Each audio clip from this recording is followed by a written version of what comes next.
everybody. It's so wonderful to be here and truly delighted to get the opportunity to be able to engage in conversation with, but have you all hear from our amazing and history-making leader, president of the AFL-CIO, Liz Shuler. So Liz, thank you very much for being here.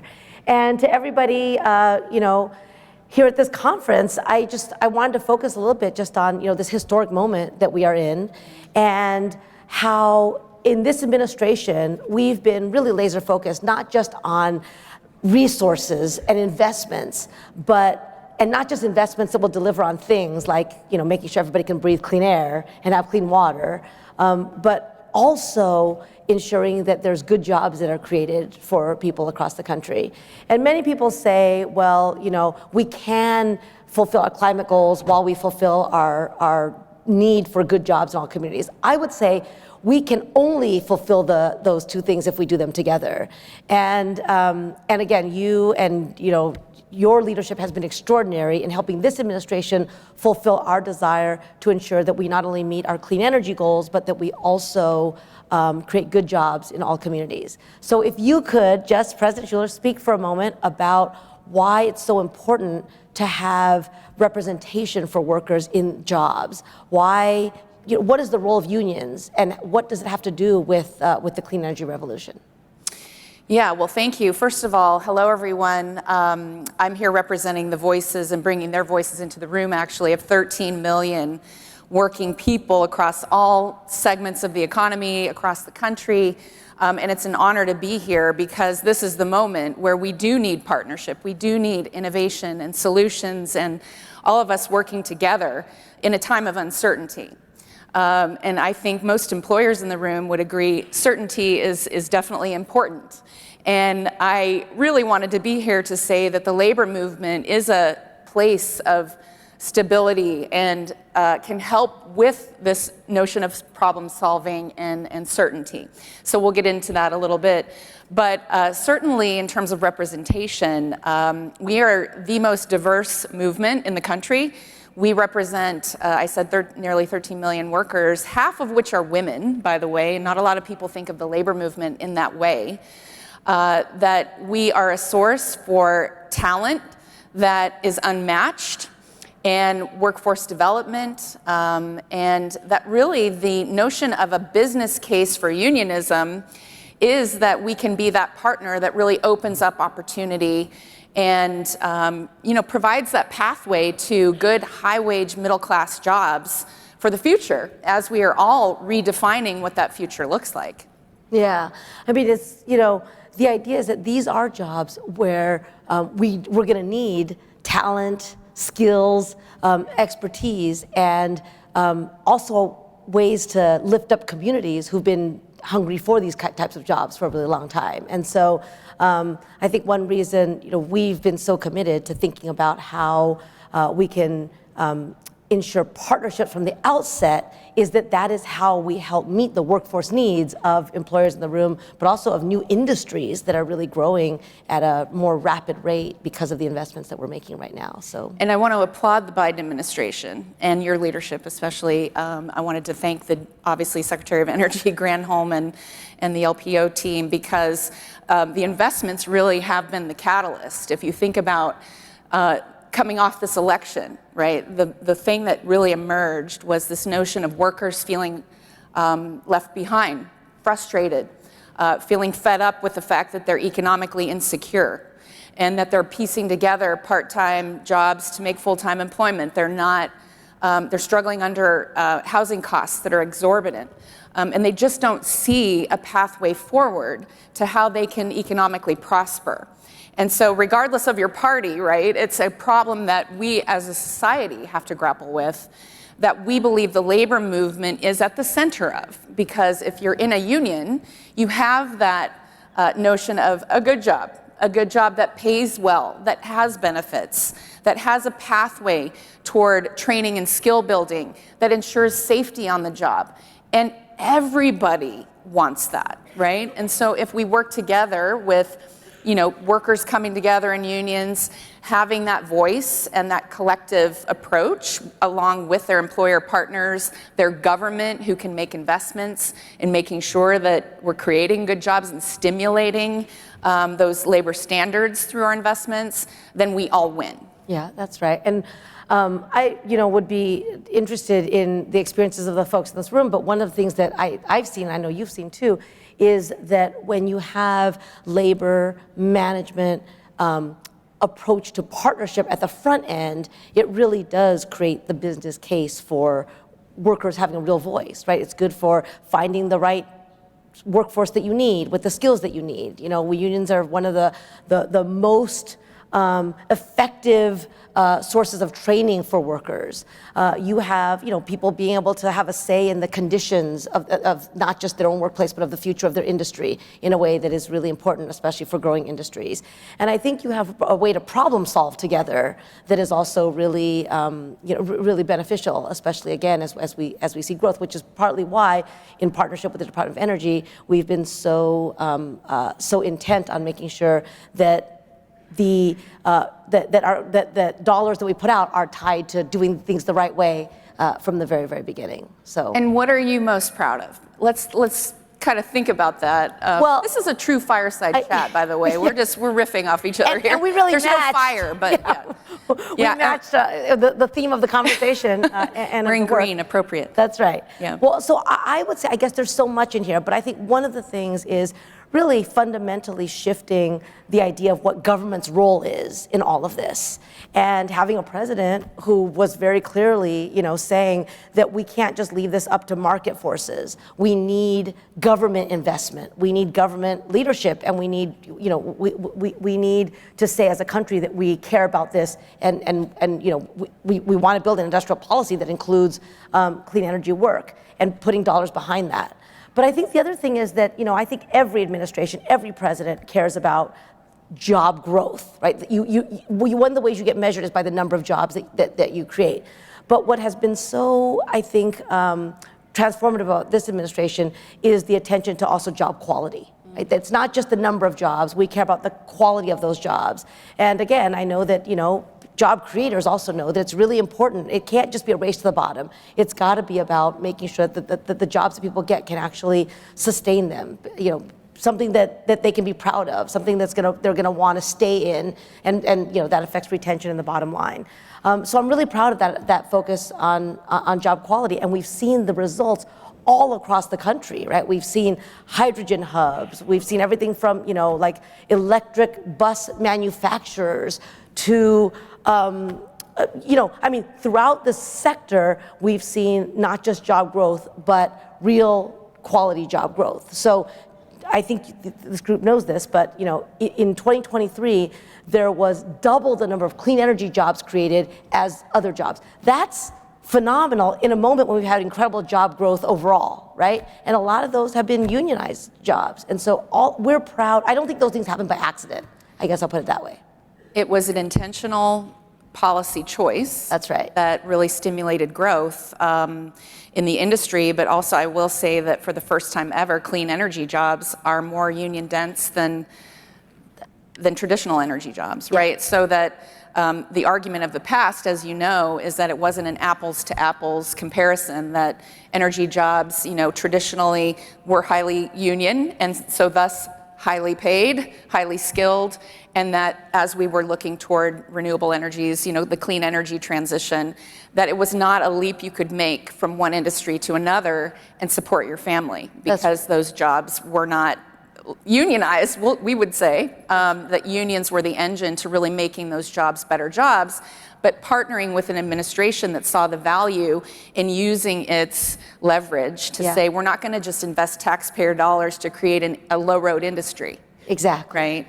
And so that's, the appreciation for you and how you stepped up. It's also, I know you share this, an appreciation for the people who came forward, invested their own, right? The private investments that were spurred by the public investments were really key, but also the recognition that if we do this the right way, we can actually not just do the thing that we're trying to do, right? Like, create a hydrogen hub, manufacture electric vehicles and electric buses and the like, but also lift up communities through the kinds of jobs that get created through that. And so we can do both. We can do both, and we have to do both, right? In a moment where there's so much growth, and people are trying to figure out how you fill these jobs, making sure that the jobs have the quality that people would demand is a really key part of that. And so we saw that at the outset, and I'm really proud of the fact that that's sort of how we've seen it. Many people said, well,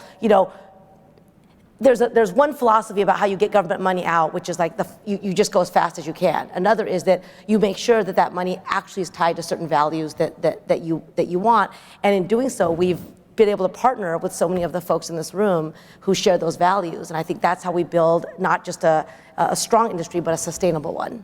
Absolutely. So, but one thing you said makes me think about, President Shuler, this idea of energy jobs versus clean energy jobs, right? And you said there was this, there were unionized jobs in one sector, less in the other, but that was, we didn't have to take that distinction as inevitable. We could actually make sure that the new jobs that were created also had the protection for the right to organize and the ability for workers to actually have a voice and have a union. Talk a little bit about that, the tension that we've heard a lot about between oil, gas, energy jobs versus clean energy jobs, and how do you see this moment and that, how much has that played out as real, that tension, and how do you think about that today? Yeah, and I think, let's be honest, that has been set up to be like a choice, right? Like, yeah, right. We have an environmental approach to, making sure we can breathe clean air and have clean water, or we have good jobs. You can't have both. And I always say that's a false choice, that we've proven just in this last few years that you can actually do both. And it also pit workers against each other.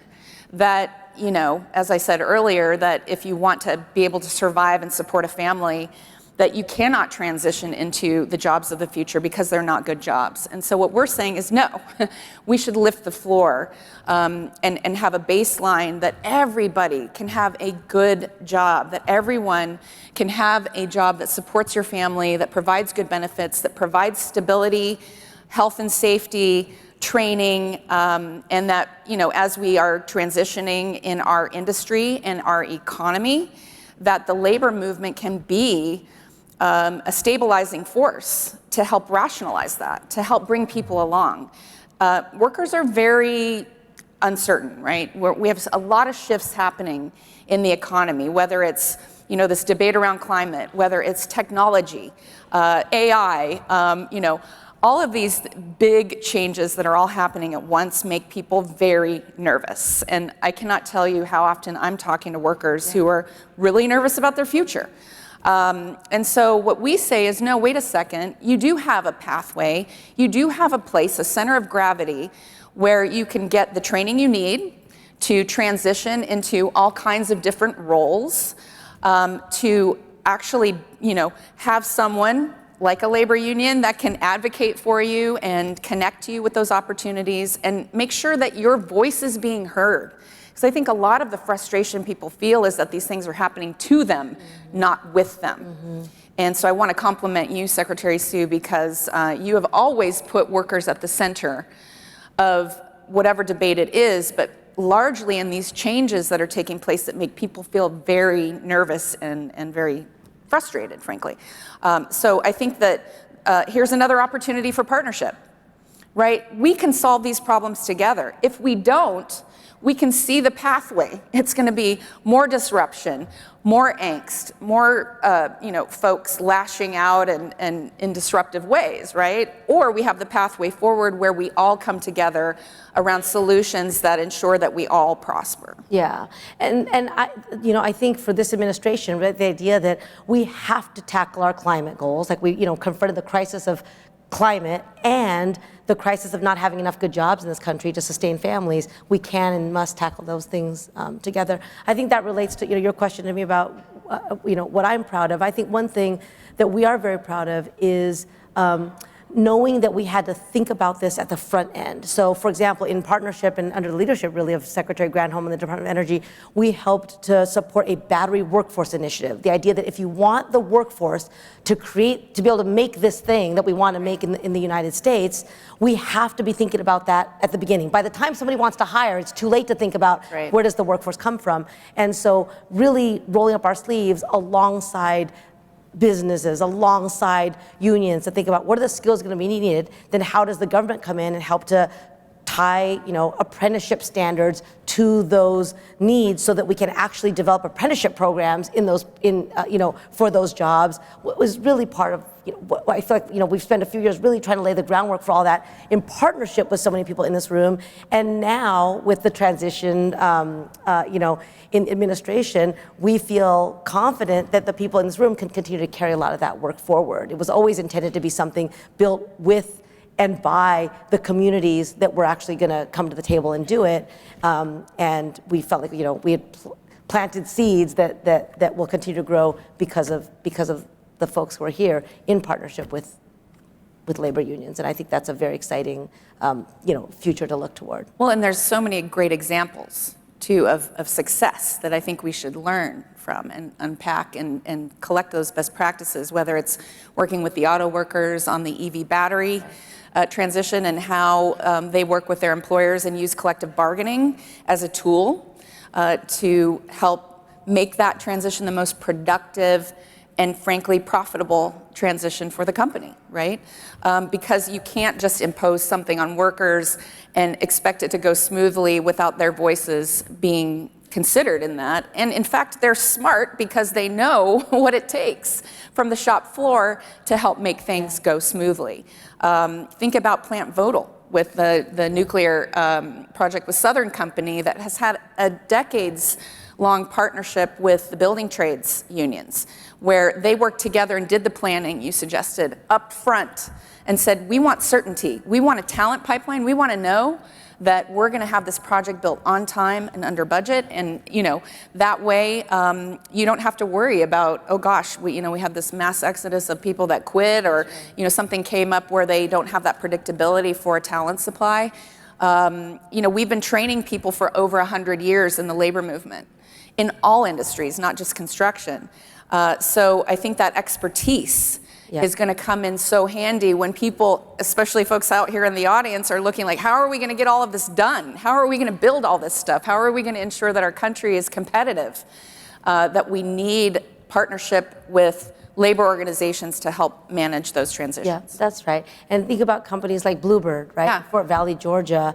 Steelworkers. Exactly. Yeah. Manufacturer of electric school buses who are now unionized for the first time, which is not, again, just improving the working conditions for a workforce that has really, struggled to make ends meet for too long, and now are going to feel a greater security going forward, but to really, again, demonstrate what's possible when, to create an industry that is really like thriving, and where you have, kids who not only can get off a school bus and breathe clean air, but also have, parents who are making a good, decent living. I think there's a vision for our energy future that is sort of a beautiful one of thriving industries, thriving people who are making it happen.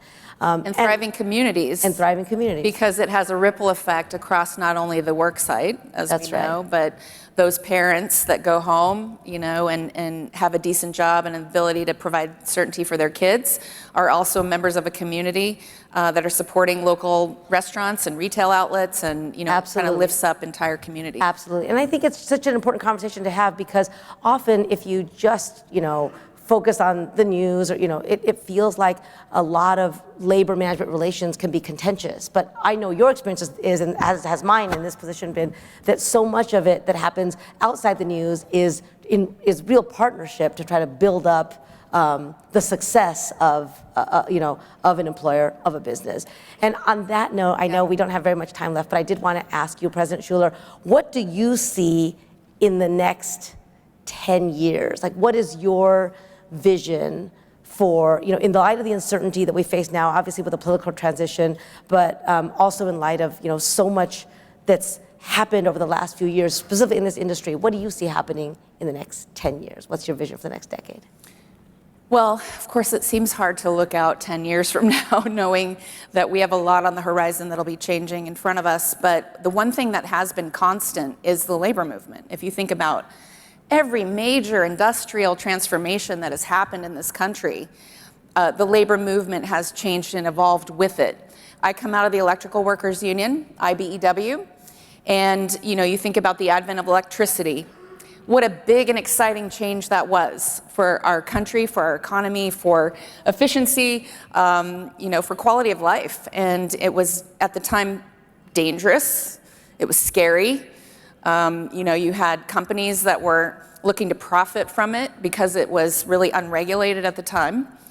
And and by the way, workers who were delivering that product, building those power lines, were getting killed.